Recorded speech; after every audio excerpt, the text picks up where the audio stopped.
Context इसका नाम दे देते हैं और इसको इनहेरिटेंस वही करते हैं डीबी कॉन्टेक्स्ट इनहेरिट कर लिया। अब बाकी स्टेप्स तो पता ही है, कुछ एक्स्ट्रा तो करना नहीं है। SMS dB contact option base ना, सेम ही चीज रिपीट है, ये फटाफट कर देते हैं इसको। इसमें क्या है dB context options SMDB context options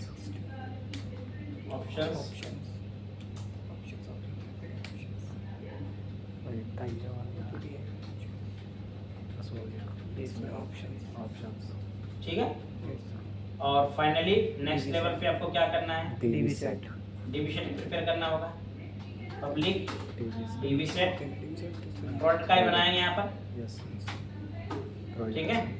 ये भी तैयार हो गया, मॉडल तैयार, ये तैयार हो गया। ASP.json में अपना कनेक्शन स्ट्रिंग एक चाहिए आपको डेटाबेस ना, तो इधर कनेक्शन स्ट्रिंग सेट कर लो। dbcon जो भी आपको नाम देना हो, एक सर्वर का पाथ पे हमें पेस्ट मारते हैं यहाँ पर। ये थोड़ा सा हमें जल्दी करना पड़ेगा क्योंकि इसमें ये बहुत वैसा काम तो है नहीं। एक नया डेटाबेस बना दें यहाँ पर,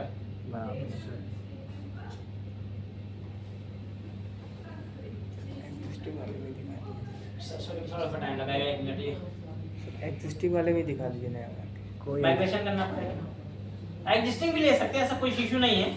आपका जो डेटाबेस पहले से बने हुए हैं ना, उसमें से कोई लेकिन इसमें हम लोग एक्चुअल में इसमें भी लॉगिन वगैरह करेंगे ना, इसी एक प्रोजेक्ट में सारा बता दूंगा मैं। इसलिए अब का डेटाबेस नया ले लेते हैं। किसी पुराने को लोगे तो उसमें हौच-पौच हो जाएगा तुम्हारा। तुम्हारे पास इसमें 2312 का सर्वर सर्टिफिकेट और यहाँ पर API SMS API _DB, ये इसका नाम दे देते हैं।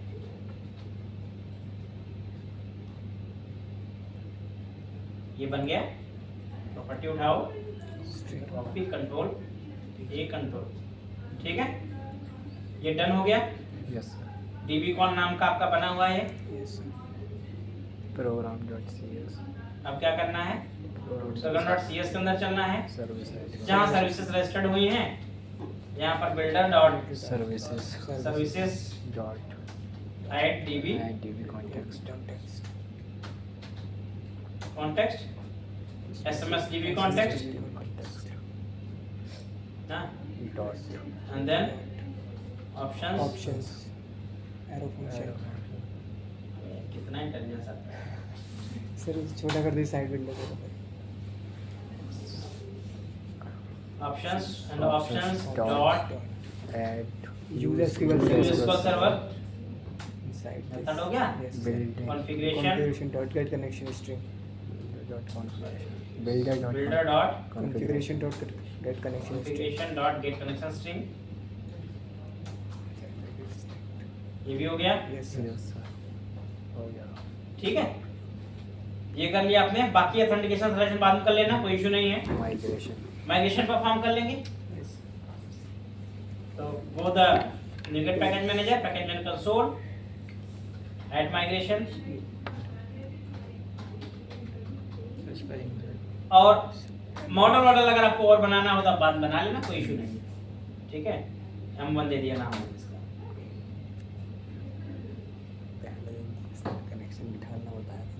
एंड देन लास्टली क्या रहेगा, ये बन गया। अपडेट डेटाबेस आपका, यहाँ तक तो काम डन हो गया। Yes sir. अब मुझे प्रोडक्ट का लेकर के माइग्रेशन मेरा हो गया। अब मुझे प्रोडक्ट का CRUD बनाना है, यानी API बनानी है, क्रिएट करना है, प्रोडक्ट को अपडेट करना है, डिलीट करना है, ये सारा काम करना है। ठीक है, तो अब एक कंट्रोलर बनाइए। आपके पास 2 ऑप्शन है, या तो आप टेम्पलेट ले लीजिए, वो सारा API खुद ही बना के दे देगा। ठीक है, या फिर आप अपना कंट्रोलर बनाइए और कोड अपना खुद लिखिए, क्या दिक्कत है। एक सिंपल सा काम करते हैं, क्लोज ऑल टाइम मारते हैं यहाँ पे, और सबसे पहले यहाँ पर चलते हैं एक नया कंट्रोलर। तो एम्प्लॉइज जो था वो छोड़ देते हैं, ऐड कंट्रोलर API। अब देखो, अगर मैं यहाँ पर सिंपल इसके साथ बनाना चाहूँ, इसके साथ एंटिटी फ्रेमवर्क के साथ, तो मैं ये चूज कर लेता हूँ लास्ट वाला option, API with read write and points using entity framework. तो यहाँ पर एक्शंस, एंट्री पॉइंट सब कुछ बन जाएगा। यहाँ मॉडल चूज करना है, कौन सा मॉडल है मेरा? प्रोडक्ट। प्रोडक्ट। एंड पॉइंट क्या रखना आपको होगा यहाँ पर? अच्छा, एंड पॉइंट क्लास तो हमारे पास है ही नहीं ना, हम यहाँ पर ये लेंगे सेकंड ऑप्शन, आई मीन ये वाला लेंगे, यही लेंगे कि एंड पॉइंट हमारे पास अलग क्लास नहीं है। यहाँ पर हमने मॉडल क्लास ले लिया, मॉडल मेरा प्रोडक्ट हो गया, एडीबी कॉन्टेक्स्ट मेरे पास क्या हो गया? वही कॉन्टेक्स्ट क्लास हो गई। डेटाबेस प्रोवाइडर मेरे पास डजंट मैटर, कंट्रोलर का नाम क्या रहेगा? प्रोडक्ट्स रहेगा। ये चूज किया, देखो ऐड करते आपको सारा का सारा यहाँ पर जितना भी एक्शन होता है ना सब बन के मिल जाएगा अपने आप। थोड़े दिन में वेबसाइट ही बन जाएगी उनके। देख, click and create a website. घर जाओ तुम लोग। हालांकि ये केवल दिखाने के लिए है, बाकी तो तुम्हें बनाना ही पड़ेगा। देखो यहाँ पर ये बन के आया कंट्रोलर, राउट बन के आया, एपीआई कंट्रोलर, प्रोडक्ट्स कंट्रोलर बन के आया, डीबी कॉन्टेक्स्ट अपना यहाँ पर इंजेक्ट हो गया अपने आप ही। यहाँ पर देखो तुम्हारे पास इंटरेस्टिंग है, तुम्हारे पास कितने मेथड बन के मिले। कंट्रोलर एमओ करो, देखो ये सब मेथड बन के मिल गए यहाँ पर। सर आईडी से मिल गया ना? गेट के भी 2 मेथड मिले। Get products, get product, put product, post product ना, और यहाँ पर delete product, exist product, exist, ये सारा मेथड देखो बन के मिल गया। इसके वर्ब सब अपने आप ही बन के मिल गए। तो कितना आसान है चीजें बनना, ये सब कुछ मैं खुद बनाता। गेट प्रोडक्ट्स में क्या हो रहा होगा? कुछ नहीं हो रहा, प्रोडक्ट गेट हो रहे हैं। असिंक्रोनस एक्शन बना के सारे ये देता है, इंटरेस्टिंग चीज। सर इतने नेस्टेड की में sir action enumerable and product sir ये। अरे ये कास्टिंग के लिए यूज करता है, वैसे तुम सिंपल ये भी यूज करोगे ना, task I action of result, इससे तुम्हारा काम चले। ये स्पेसिफाई कर दिया क्या डेटा एक्चुअल में जाएगा। बाकी अगर मैं भाई आई एक्शन रिजल्ट यूज करूंगा तो भी तो मेरा पेरेंट है ना, उसमें तो सभी आ जाते हैं। इसे यूज करने का मतलब क्या है कि ये प्रोडक्ट्स डेटा रिटर्न कराएगा, दूसरा डेटा रिटर्न कराएगा। समझ में आया? तो बेस्ट पार्ट है ये मत यूज करो। बेस्ट पार्ट मैं तो यही बोलूंगा कि आप इसकी यूज करें मुझे केवल आई एक्शन रिजल्ट यूज करो, बस वही चलेगा। ठीक है, स्पेसिफाइड नहीं है तो कोई मतलब इसका। अब इसे टेस्ट करना है आपको, सिंपल है टेस्ट करना। पोस्टमैन ऑलरेडी बनी हुई एपीआई है। हाँ, इनमें अभी देखो, अभी जो 5 एक्शन बने इसमें राउट नहीं लगाए हैं इसने। Yes sir. राउट आपको लगाने पड़ेंगे क्योंकि 5 ये हैं, पांचों अलग अलग हैं, तो इसलिए आपके पास कोई ऐसा इशू नहीं होगा। ठीक है, क्योंकि पांचों में क्या है भाई, ये आपकी अलग है, अलग है सर। गेट प्रोडक्ट्स है, ये गेट प्रोडक्ट है, इसमें पैरामीटर जा रहा है। यस ना? ये बिना पैरामीटर की है, तो सब पांचों अलग अलग आपको मिलेंगे, तो इसलिए आपको दिक्कत नहीं है। अब यहाँ पर एक काम करते हैं, एक नया फोल्डर बना लेते हैं। किस नाम से? प्रोडक्ट्स नाम से, और इसके अंदर नया रिक्वेस्ट ऐड कर देते हैं। तो रिक्वेस्ट में हमारे पास वही ना जो रिक्वेस्ट है, बेस तो यूआरएल अपना ये उठा लो, यही रहेगा बेस। ठीक है, ये इसका नाम क्या रखेंगे? Get products. यहाँ पर बेस यूआरएल हो गया /API/प्रोडक्ट्स। प्रोडक्ट्स पे सिंपल अगर मैं हिट करूंगा बाय डिफॉल्ट क्या हिट होगा? यहाँ पर गेट वाली पे हिट हो जाएगी। अभी ब्लैंक आ रहा है क्योंकि अभी कोई डेटा तो है नहीं, अभी तो कोई डेटा नहीं है ना। Yes sir. एक काम करते हैं, पहले पोस्ट हिट करते हैं, अभी इसको सेव कर दो, एक और बना लो यहाँ पर रिक्वेस्ट, यहाँ ऐड करके एक नया रिक्वेस्ट ऐड कर लेते हैं, और इसका टाइप क्या रखेंगे? पोस्ट प्रोडक्ट, और यहाँ पर ऐड प्रोडक्ट, पोस्ट प्रोडक्ट, जो भी नाम देना आपको इसका नाम देना। ठीक है, यूआरएल यहाँ पर पोस्ट होगा। अब पोस्ट प्रोडक्ट में देखो प्रोडक्ट ही लग रहा है, यहाँ पर मैंने मेथड का नाम अलग से दिया नहीं है क्योंकि ये वर्ब पे अभी चलेगा, पोस्ट वाले पे, क्योंकि यहाँ पर वर्ब मैंने सिलेक्ट कर लिया। अब डेटा आपको देना पड़ेगा कहाँ पे? बॉडी में जाना है डेटा रा, और क्या देना है? जेसन। तो जेसन डेटा आप पास करेंगे। जेसन के लिए क्या करेंगे? कर्ली ब्रेसेस ऐसे बनाओगे जेसन डेटा। अब जेसन डेटा में आपको वो की पास करनी है। की मतलब जो आपके पास मॉडल था ना, ये पोस्ट जब करोगे देखो कैसे डेटा ले रहा है। यहाँ पर ये मॉडल ले रहा है, और इस मॉडल के अंदर प्रॉपर्टी क्या क्या है? आईडी, टाइटल, डिस्क्रिप्शन, प्राइस, ये सब आपको देना है। ठीक है, मैं यहाँ पर आईडी दे दूंगा अभी फिलहाल के लिए 0, क्योंकि आईडी जाना नहीं है। टाइटल देना है, टाइटल। अब डेटा आपको बनाना पड़ेगा सैंपल यहाँ पर। ठीक है, मोबाइल फोन, कुछ नहीं, जेसन डेटा जेसन बन रहा है ना, कुछ बन रहे हैं। Mobile, comma, description,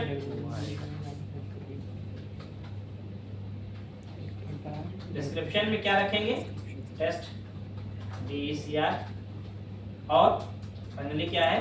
price. ये वहां ध्यान रखना है, यहाँ पर डेटा आपका की वगैरह सही मैच करनी चाहिए। अगर आपका डेटा मैच सही नहीं किया आई मीन की नहीं मैच के डेटा, तो आपका डेटा तो जाएगा नहीं या गलत जाएगा। फिलहाल टेस्टिंग पर्पस से अभी क्या करेंगे हम लोग यहाँ पर रन करा टेस्टिंग पर्पस से अभी इसको रन न करने की वजह पे हम ब्रेक पॉइंट लगा देंगे। कहाँ पर? अपने पोस्ट में। तो जब देखना डेटा सही आ भी रहा है नहीं आ रहा है, ठीक है।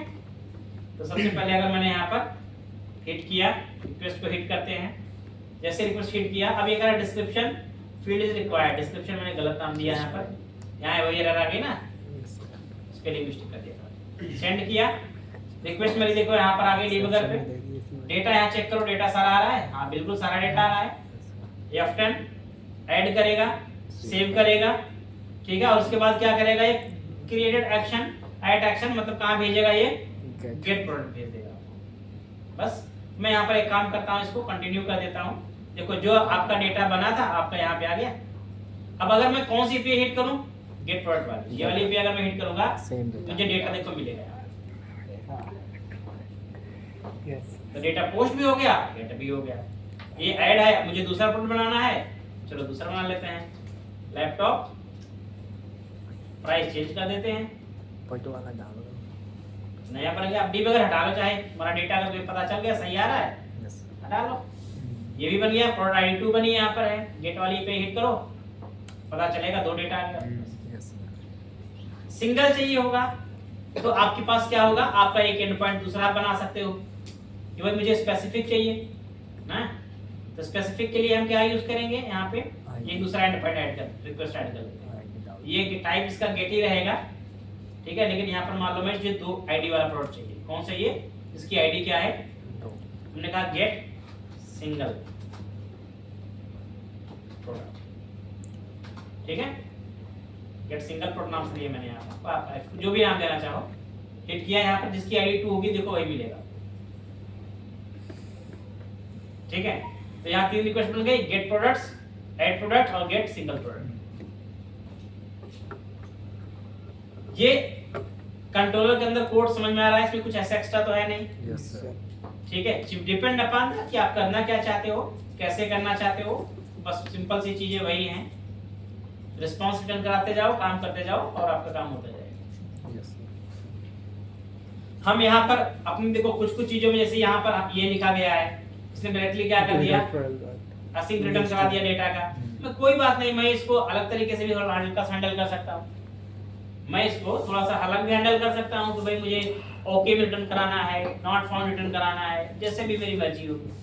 जैसे अभी मान लो गेट प्रोडक्ट यहाँ पर है अपने पास, यहाँ थोड़ा सा कोड चेंज होगा, क्या है यहाँ पर गेट फाइंड प्रोडक्ट किया, यहाँ पर अगर प्रोडक्ट अगर नल आ गया तो यहाँ पर क्या कर रहा है, नॉट फाउंड, अदरवाइज क्या रिटर्न कर रहा है, प्रोडक्ट, ठीक है। अगर मैंने यहाँ पर कोई गलत आईडी दे दिया, जो आईडी है ही नहीं सिस्टम में, 277, क्या देखो यहाँ पे आएगा 404 नॉट फाउंड आ रहा है।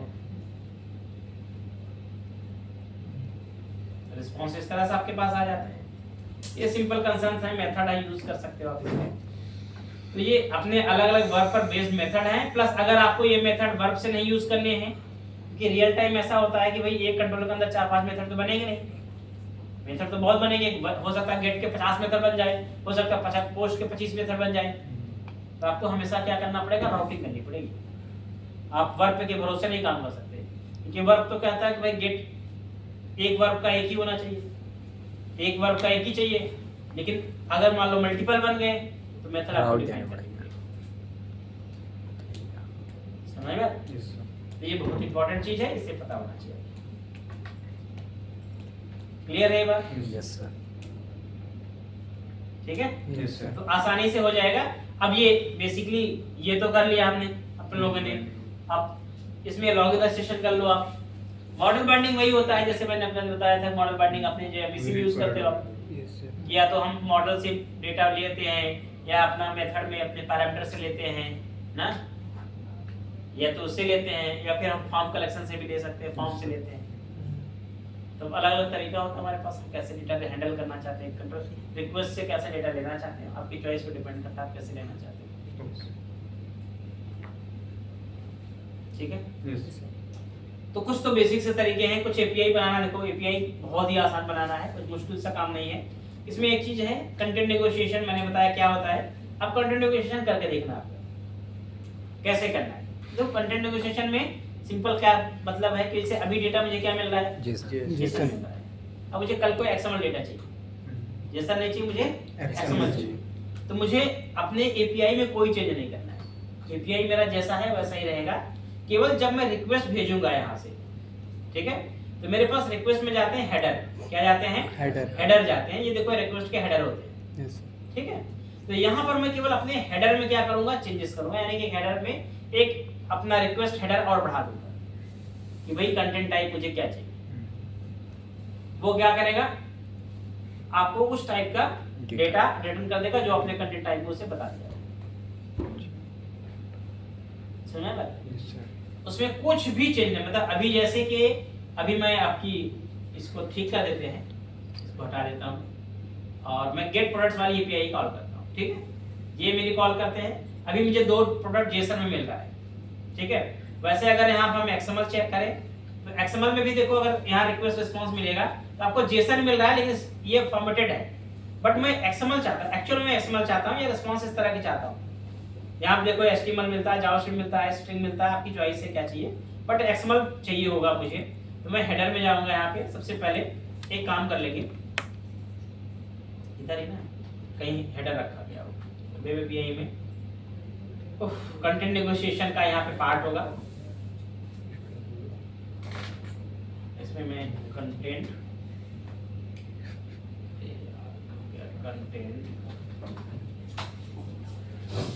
नेगोशिएशन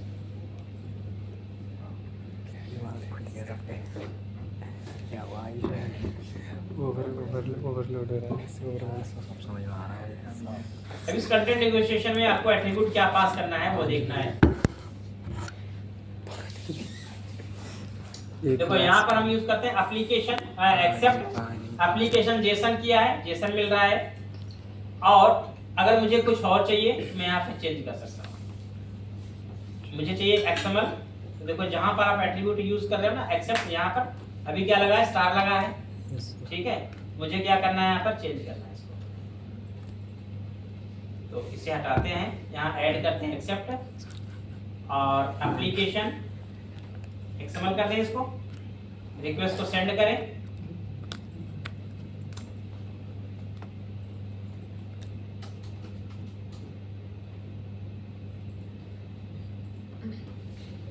अब ये जेसन दे रहा है, देखते हैं।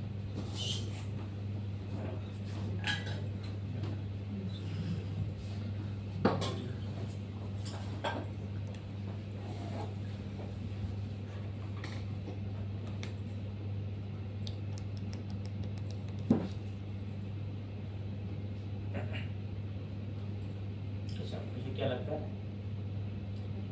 आपको इनेबल एक सर्विस इनेबल करनी पड़ेगी अगर आपको एपीआई में सभी रेस्टफुल बनानी है।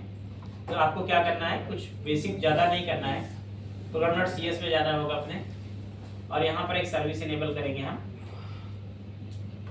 आईडी कंट्रोलर के साथ एक्सएमएल serializer फॉर्मेटर है। तो अब ये रेस्टफुल हो गई और इसमें क्या बिहेवियर आ गया, कुछ भी मान लो, जो डिमांड करोगे वो दे देगा, जेसन भी देगा और ये सीरियलाइजर सर्विस होती है जो इनेबल कर देगा, बाकी तो रेस्टफुल है ही आपका।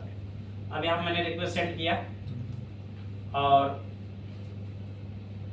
इसको एक्सएमएल मांगते हैं, केवल एप्लीकेशन एक्सएमएल। आपको यहाँ पर एक्सएमएल डेटा बन के मिला हुआ है ना। अगर मैं बोलूंगा नहीं मुझे जेसन चाहिए, मैं यहाँ पर क्या करूंगा, एप्लीकेशन स्लैश जेसन करूंगा तो ये क्या बना के देगा मुझे, जेसन दे देगा। मतलब अब अगर किसी क्लाइंट को जेसन चाहिए तो यहाँ से जेसन पास करेगा रिक्वेस्ट में, किसी को एक्सएमएल चाहिए वो एक्सएमएल पास करेगा। तो as per the requirement content अपने आप नेगोशिएट होकर के चेंज हो जाएगा, उसे मिल जाएगा। इसी को क्या बोलते हैं, कंटेंट नेगोशिएशन। एपीआई का ये स्पेसिफिक पॉइंट है, बाकी सब चीजें तो सेम ही तुम्हारे एपीआई में है, क्या नया है। ठीक है, अब बताओ क्या कंफ्यूजन है, क्या समझ में नहीं आया, इसको इंप्लीमेंटेशन थोड़े बहुत कर लेना, वापस इनको रिवीजन कर लेना, क्योंकि तुम्हारे पास टाइम कम है, 2 दिन तुम्हारा इंटरव्यू है, कल सीबीटी है, वही चीज है, सीबीटी अभी दोगे और उसके बाद 2 दिन बाद तुम्हारे इंटरव्यू स्टार्ट हो जाएंगे। सीबीटी क्लियर समझिए, सीबीटी सर नहीं सीबीटी क्लियर होगा नहीं होगा तभी तुम्हारा इंटरव्यू होगा। ठीक है सर परसों फिर इंटरव्यू है। 27 तारीख हाँ, कल 25 होगा सर 26 सीबीटी का सर फॉर्मेट This क्या है Friday. इससे वैसे बता रहे हैं थोड़ा चेंज है अगले क्या फॉर्मेट करना सर पड़ेगा? और कितने घंटे का होता है? सीबीटी यस सर सीबीटी तो जो दिया बच्चे लोग उनसे पूछो वो ज्यादा अच्छा होता है सर वो बता रहे थे 30 क्वेश्चंस होते हैं क्वेश्चन और में 30 तो मिनट्स ही होते हैं हाँ सर। 30 मिनट के 30 क्वेश्चन होते हैं वैसे पापा देखो वैसे क्या होता है 60 क्वेश्चन होते हैं सब एमसीक्यू होते हैं या कोड भी करना होता है? एमसीक्यू टोटल एमसीक्यू ठीक है अब लेकिन उसमें तुम्हारा जो पासिंग वाले होते हैं ना वो शुरू के 30 होते हैं दो स्टेज में होता है फर्स्ट स्टेज होता है पहले तुम्हारा 30 होगा 30 में अगर पास तो आगे जाओगे 30 में फेल तो 60% लाने हैं। हाँ 60% लाने हैं एमसीक्यू हैं सारे के सारे आपके ठीक है हाँ क्वेश्चन में भी सेट सबके अलग अलग बनते हैं क्योंकि रैंडम सेट बनता है हो सकता है किसी का इजी सेट बने किसी का थोड़ा डिफरेंट सेट बन जाए ठीक है क्वेश्चन के सेट सबके अलग अलग बनते हैं एमसीक्यू होगा लेकिन लॉजिकल होता है जिसमें तुम्हारे सी शार्प के क्वेश्चंस भी होंगे तुम्हारे एप्टीट्यूड भी होंगे थोड़े बहुत ठीक है तुम्हारा एसक्यूएल में भी हो सकता है एसक्यूएल के भी क्वेश्चंस हो एमबीसी का भी क्वेश्चन कोई हो सकता है लॉजिकल क्वांट्स लेकिन होगा सब कुछ लॉजिकल अगर एमबीसी भी है तो लॉजिकल होगा मतलब एक प्रोसेस दे दिया गया पूरा स्टेप्स उसमें इसमें एक ऑप्शन बना के दे दिया गया रिजल्ट बताओ ठीक है तो थोड़े से गेस करके सोच समझ करके मार्क्स करना ऐप बस में तो कोशिश ये फटे रहती है कि तुम्हारा एक्टिविटी निकले ना निकले तुम्हारा इंटरव्यू कंडक्ट करा दिया जाता है यस ठीक है और इंटरव्यू निकल जाएगा सीबीटी तुम्हारा वापस करवा दे रिवाइज होके हो जाता है ठीक है कि CBT is not barrier interviews interview तुम्हारा बैरियर है उसके लिए तुम्हें प्रिपेयर प्रॉपर रहना पड़ेगा अगर सीबीटी तो सीबीटी तो निकल जाएगा कल हो रहा है परसों आएंगे इंटरव्यू के लिए पढ़े तो कोडिंग तो पढ़नी ही है मतलब सीधा करने से तो पढ़ना ही है तब भी। नहीं सीबीटी के लिए कुछ पढ़ना तुम्हें थोड़ी अलग से है मतलब जो तुम्हें आता होगा पहले वो तुम्हारे काम आएगा और शीशा वगैरह तुम रिवाइज करो एमबीसी वगैरह रिवाइज करो वो तुम्हारे इंटरव्यू में भी काम आएगा सीबीटी में भी काम आएगा यस सर समझ रहे हो? एमसीक्यू आएगा हमारे में? हाँ? एमसीक्यू आएगा हमारे में? और क्या क्यों नहीं है एमबीसी एमबीसी एमबीसी क्यों नहीं आएगा? सर